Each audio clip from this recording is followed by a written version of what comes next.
Good morning to you all. I welcome you to RCCG Open Heavens by Pastor E.A. Adeboye in French. I am Anoluwa Folakemi. May God bless you as you watch and listen to this devotional in Jesus' name. Amen. Aujourd'hui, dimanche le 8 février, le titre est Ouvrez-lui votre cœur. Ouvrez-lui votre cœur. Mémorisez 2 Corinthiens 6, verset 2. 2 Corinthiens 6, verset 2. Car il dit, au temps favorable, je t'ai exaucé. Au jour du salut, je t'ai secouru. Voici maintenant le temps favorable. Voici maintenant le jour du salut. 2 Corinthiens 6, verset 2. Lisez Apocalypse 3, verset 20 à 22.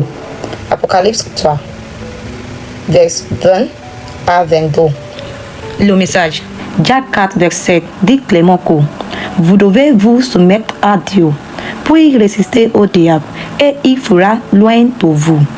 Le diable ne peut pas fuir loin de vous si vous ne vous êtes pas totalement soumis à Dieu. Si vous n'êtes pas encore né de nouveau, Jésus-Christ, la lumière, votre dompteur dans votre vie, il va vous donner un tout nouveau départ. Mais s'il ne forcera pas la porte de votre cœur à moins que vous ne la lui ouvrez volontairement.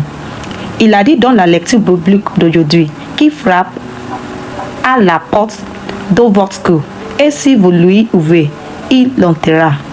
S'il continue de frapper au cou d'une personne et que cette personne continue de refuser d'ouvrir, un jour viendra où il sera trop tard pour qu'elle lui ouvre de nouveau son cou. Ce jour-là, le cou de la personne cassera de battre. Et si Jésus n'est pas déjà en lui à ce moment-là, peu importe à quel point la personne plaît, elle se retrouvera en enfer où il y aura des pleurs et des grincements de dents. C'est pourquoi je vous exhorte à lui ouvrir votre cœur maintenant si vous ne l'avez pas encore fait. Beaucoup de gens prétendent avoir accepté Jésus comme leur Seigneur et Sauveur, mais ils ne se sont pas vraiment soumis à lui car certains aspects de leur vie sont encore dirigés par leur chair.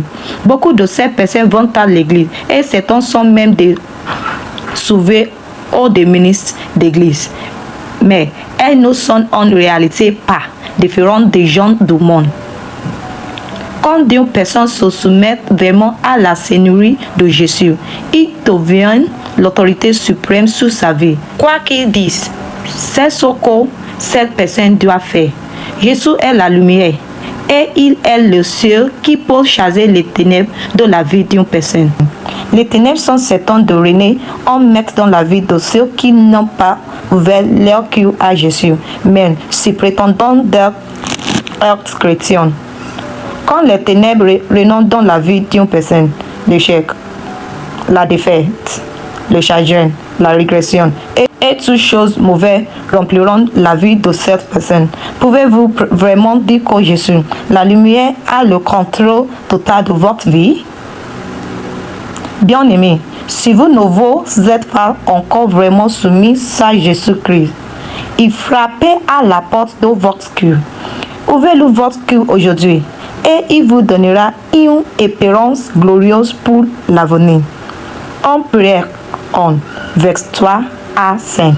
Point clé. Avez-vous vraiment ouvert votre cœur à Jésus-Christ et est-il en plein contrôle de votre vie? This is a question to us all.